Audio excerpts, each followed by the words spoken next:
It'd be crazy not to consider the hybrid because not only is it just a couple $1,000s more, but you actually get more equipment, standard. You get more stuff, so the difference becomes even smaller. And then you always got to think about resale value, don't you? And especially with the Forester, because I talked about this, I complained about this a lot when this new generation Forester was debuted, is that the standard non-hybrid version, everything was just carried over, wasn't it? The engine, the transmission, the powertrain, even a lot of the interior, right, still had the regular old school analog gauges. There just wasn't much new and different. So the standard non-hybrid Forester is very old school. In 2025, it's old school. So think about in 2030, in 2032. Hey, good luck getting rid of one of those. So, yeah, anyways, let's kind of go through the build options here, starting first with the premium hybrid. This is going to be plenty for most people. I mean, this thing comes with a lot of stuff. I was actually surprised. So, and again, more stuff than the non-hybrid premium. So let's just kind of go through it real quick. And the big news is they give you this power rear tailgate standard. And this isn't just a power tailgate, it's the hands-free version, foot activated. Yeah, you can see it's kicking it right there. So this is really interesting because most brands, the base or the lower end trims don't have a power tailgate at all. And then maybe like the mid-level spec trims have a power tailgate, but there's no hands-free function, right? You have to press a button, either on the fob or the tailgate, and then it will open, sure. But to usually get this hands-free function, you got to go all the way to the top trim. Now here with Subaru, this is just the premium. This is the entry-level hybrid. This is essentially the base hybrid. You get hands-free power tailgates. And then the other big news is with this hybrid is that all of them get this new 12.3-inch digital gauge cluster.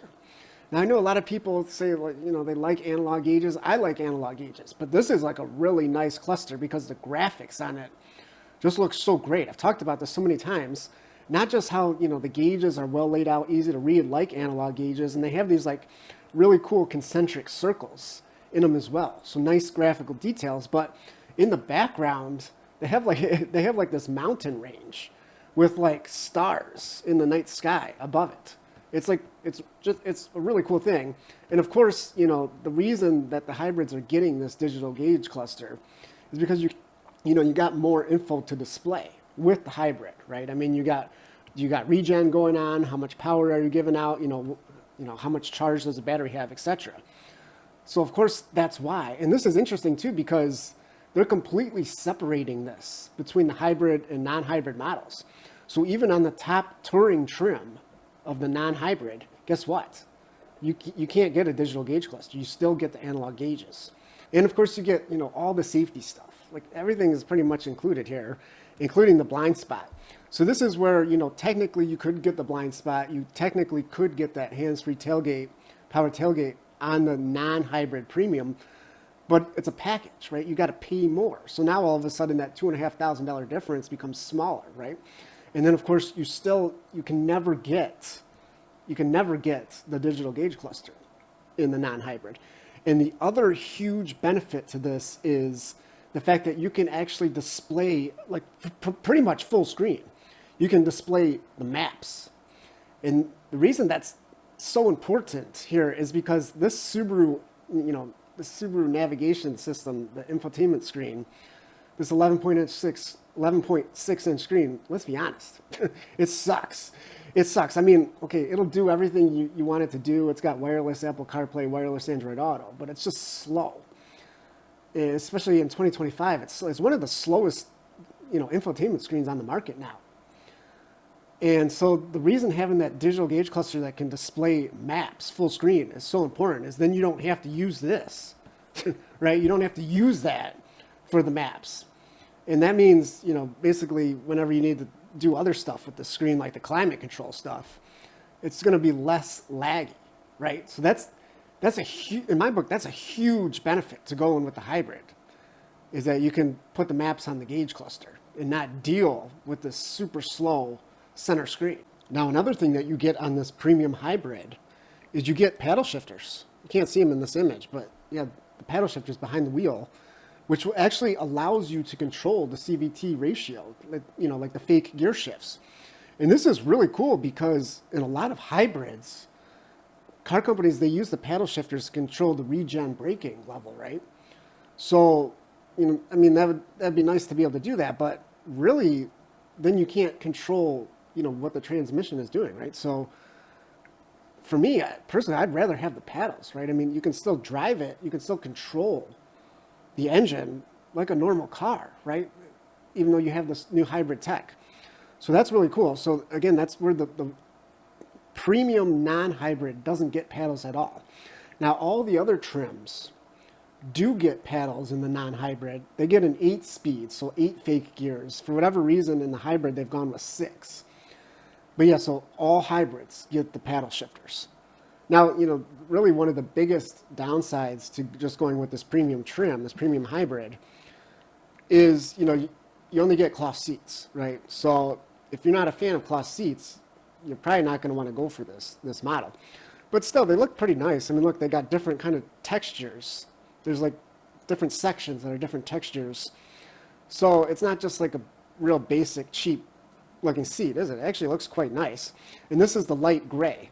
And of course, with Subaru being a Japanese company, you can't pick whatever combination you want. There's certain color combinations. In fact, like on this new Daybreak Blue, this is the new hybrid exclusive color.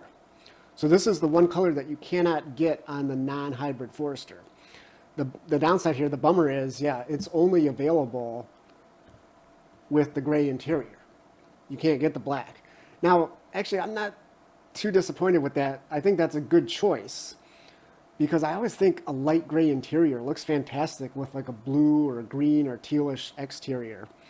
So actually, I'm not going to complain too much about that, but the gray is only available with certain exterior colors, basically is the point. So, but the good news is here is that, again, on this premium trim, look at this color selection that you get. Again, a lot of other companies on the lower trims, they like restrict some of the color options, right? I mean, you get basically the full palette here. Now, the touring model does get some other options. We'll talk about that when we get there, but you basically get the full palette, which is so great, isn't it? So yeah, you can really kind of pick and choose and get basically all the features you're going to really want in this, what's essentially a base model hybrid, this premium hybrid. So very cool. But yeah, if you really want people to know you got the hybrid, yeah, you're probably going to want to go for this color, right? Because it's the only way you can get this color. And it looks like a real nice kind of a bright medium blue. It's actually in the builder here, it looks quite similar to that geyser blue on the Wilderness models. It just doesn't have that little bit of green mixed in with it, right? It's more of a true blue. So yeah, you might want to go for that. Of course, you got other colors here as well, like the red. And, Subaru likes, a lot of people like this autumn green. It looks good in certain lighting conditions. Sometimes it doesn't look good. That's just my opinion. But yeah, like when the sun's out, it looks fantastic. You got the bronze as well. And then, of course, you got your, oh yeah, actually, they're giving you, yeah, I forgot to mention this. They're giving you the River Rock Pearl. So this is the new color that debuted on this new generation Forester. It's like a gray that's got like a nice warm tone to it, doesn't it? With some metallic and some pearl effect in it. And this color does cost more too. So that's one thing to note. But yeah, again, they're not restricting it to the higher trim levels. So yeah, you have so many options here, so many great options, really. And just a few last little notes about this premium hybrid is you do get a power driver's seat as well. So yeah, you get that.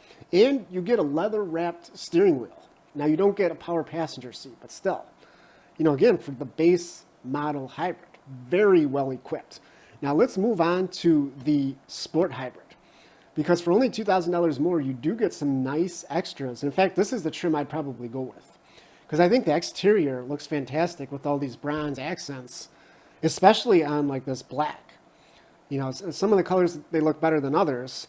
And one thing to note is, yeah, this is the one trim that is really restricted with the color options here, as you can see. So, hopefully, hey, hopefully they have one that you like. And one thing worth noting too is that Daybreak Blue, that exclusive hybrid color, you can't get it. You can't get it on the Sport. Why didn't why didn't they have it for this? That would have looked actually quite good with the bronze, I think. In fact, I think it might have almost looked better than the sapphire blue. You know, the sapphire blue, it's a really cool color, but you kind of have to really like it, don't you? I mean, it's got like, it's not just blue, it's like a bluish purple. And again, for a sport model, I think it would have been better to have that Daybreak blue looks closer to like the traditional World Rally blue, the Subaru blue, right? So I think that would have made so much more sense. So that's kind of a bummer. But I think I would go for the black. I think that just looks fantastic with those bronze accents and really goes well with that interior. So again, for only $2,000 more than the premium, I mean, the interior here is almost as nice as the touring model, where you get this like two-tone seat design, right? With the contrast stitching, very cool. That bronze color kind of throughout, you know, not only on the seats there, but as you can see on the door cards, there's like different material on the door cards as well with that kind of that bronze color to it. So again, it's like, you know, obviously the materials aren't as nice as the touring model, but it's kind of got that same design and same look to it. And in fact, you know, some of you might actually like the fact that this uses that StarTex material, right? That water-resistant material. It's very soft, very durable, easy to clean, right? Obviously water-resistant. So, you know, yeah, I think this is just a really cool, especially for this price. It's really cool. You know, no, it doesn't have leather in ultra suede like the touring model, but like I said, it basically looks the same. You still get that mix of materials and colors. So, and again, I think it just really goes well with the look on the outside, you know, if you like that sporty look. The other thing you get is you do get that upgraded stereo, right? The Harman Kardon sound system. So, yeah, you get that standard on the sport model again. So, yeah, I think for $2,000, to me, it looks like a more expensive vehicle, and then having the sound system, I think it's well worth that money. You know, if you appreciate that stuff. Again, if you don't, the premium's still very nice for an entry-level model. Now, if you don't necessarily want to go for a sporty look and you want something, just a little bit nicer than the premium model, the limited hybrid for $2,000 more than sport, so that's about $4,000 more than the premium, you do get some nice upgrades as well. So, you know, of course you get, as I mentioned, all the premium or all the hybrid models get the power driver's seat, but you get the power passenger seat as well, right? So, yeah, your passenger might appreciate that. And then, of course, you do get the upgraded stereo as well, like the sport model. And yeah, you basically get, so you get everything else is pretty much the same here as the premium, isn't it? Now, the difference is on the interior. So if you don't want cloth and you don't really want that sporty look, yeah, the limited here is going to be the cheapest, you know, basically the cheapest way you can get into one of these hybrid models. So now here's a big difference though, something you do need to know. This is actually one of the biggest differences between the hybrids and non-hybrid models as far as trim to trim goes, is that on this limited hybrid, the seats are StarTex. They're not leather. So that's where the non-hybrid limited model, you get leather. So, but again, you know, I like the StarTex. To me, it's a great material, but I know some people, they really want real leather, right? So in that case, if that's you, hey, and you want the hybrid, you're going to have to go fully loaded on this thing in the touring model. But still, I would consider at least try to sit in one of these and see for yourself. And as you can see, it doesn't have any kind of crazy design to it. It just looks like a nice leather seat. It's just not real leather. So, you know, there's just, again, something to consider. And, you know, as we talked about with the premium models, they're restricting the colors again. So, like, for example, this is on the autumn green. You can only get black with the autumn green. So if you want gray, you know, again, you have to go through some of the different color options there.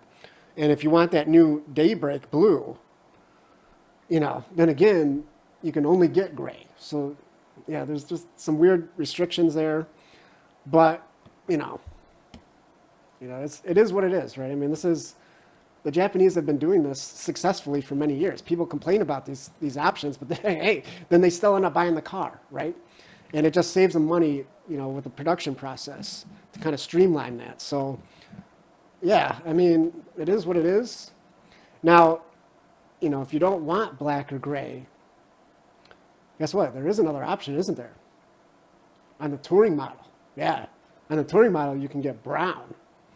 So yeah, let's talk about this touring model, because now for only $2,000 more than the limited, you get an awful lot. I think this is the biggest difference, honestly, is the equipment that you get between the touring and limited is well worth the extra price. In fact, I would say the limited hybrid is probably the worst deal here, because you don't really the only thing you get more than the sport model is that power passenger seat. Everything else is pretty much the same. And then with this touring model, you get like all the top features. Like if you're wondering, hey, does the Forester Hybrid have this feature? Trust me, the touring model's got it. So let's go through it. And again, for only like $2,000 more than the limited, I guess they're really just trying to sell you on the fact that if you hate cloth, you would get the limited, right? But honestly, I would say if you're going to spend that much, just spend $2,000 more on this touring model and you get so much more. Yeah, so you get real leather with ultra suede inserts, and of course this fantastic looking brown interior is going to be available as well. Again, certain color options, but yeah, it's available. And so basically the brown is all leather, and then like on the seats, the black part is going to be that ultra suede, that like microfiber, very nice, soft. It's nice to have contrast and two-tone, right? So yeah, it really does give it a very premium look to it. And so yeah, the seats are going to look fantastic, but what's going to really increase your comfort level is, actually, why are they showing this? They're just talking about heated front seats. Guess what? The touring model's actually got ventilated front seats as well. So this is the wrong picture. They're underselling themselves. But it does get the rear heated seats. So yeah, if you want rear heated seats and you want ventilated front seats, you got to go for this touring model. All the other hybrid models have heated front seats. Now, another thing this thing has is the heated steering wheel, right? So there's 3 differences already: heated steering wheel, heated rear seats, ventilated front seats. So in addition to the leather and ultra suede seats that you get, here's another big difference: the 360 camera, only on this touring model. So yeah, I mean, obviously people love this. It helps you park, right? I mean, that's the whole point. It makes everything easy. You see where everything's at. And they even give you this little bonus diagram at the bottom, right? So actually really cool. You get a ton of information there. If you're worried about parking your Forester, you probably want to go for this touring model. And lastly, these touring models also get the memory seat function for the driver's seat. So yeah, these are big time features, aren't they? Ventilated front seats, memory setting for the driver, heated steering wheel, heated rear seat. So yeah, those are kind of the big premium features. And again, you don't get any of those on the limited. And just to top it off, and I mean literally top it off, yeah, on the touring model, you can actually option in a black roof, right? So you get that two-tone look. And the Forester, this is really cool. The Forester has never offered this ever.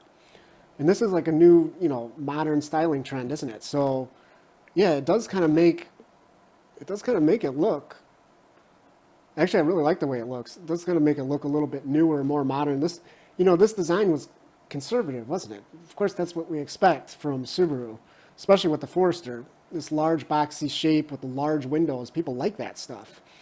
So yeah, this is kind of a way with this black roof to really modernize it and make it look a little bit more upscale, a little bit more sporty. So now, here's the thing.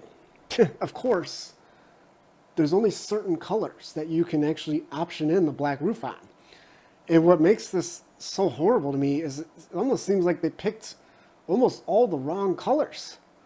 I mean, this is crazy. I think the River Rock is one of the best options here. The other option is autumn green. Just not so sure that the black roof looks that great with autumn green.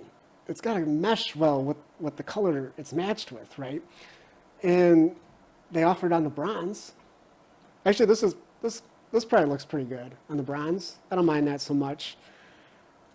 On the gray, they give it on the gray where you can hardly even tell. Here, switch to the regular color. You can hardly even tell it has a black roof. It's so similar.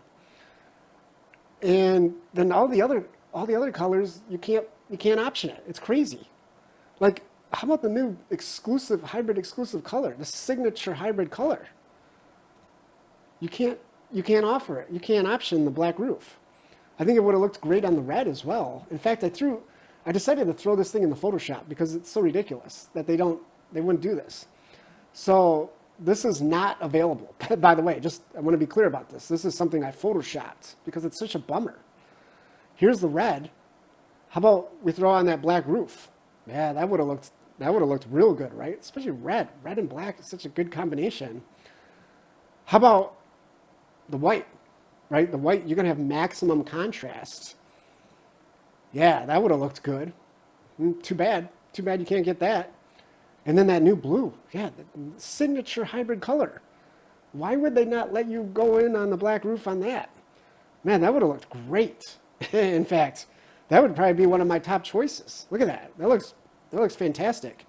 And then, again, the silver, same as the white, maximum contrast. It would have looked great. You can't get any of these. You can't get any of these. So I don't know what the heck they were thinking. Going with autumn green, the bronze, the gray. Yeah, like I said, really, the River Rock's the only one. This is lagging, so it's not updating. But yeah, the River Rock's the only one I think really looks good with the black roof. And of course, you're going to have to pay for that. You're really going to have to pay for that because River Rock is an extra cost, $395 for the regular color. And then if you want the black roof, $890. So yeah, that's where the colors that are, no additional charge, it's $495 for the black roof. And then the other thing is too, like with this autumn green, is guess what? If you do choose the black roof, they actually restrict the interior more than the normal color. So the normal autumn green, you can get either the black or brown interior. But for some reason, if you go for the black roof, you can't get the brown interior anymore. What the heck is that?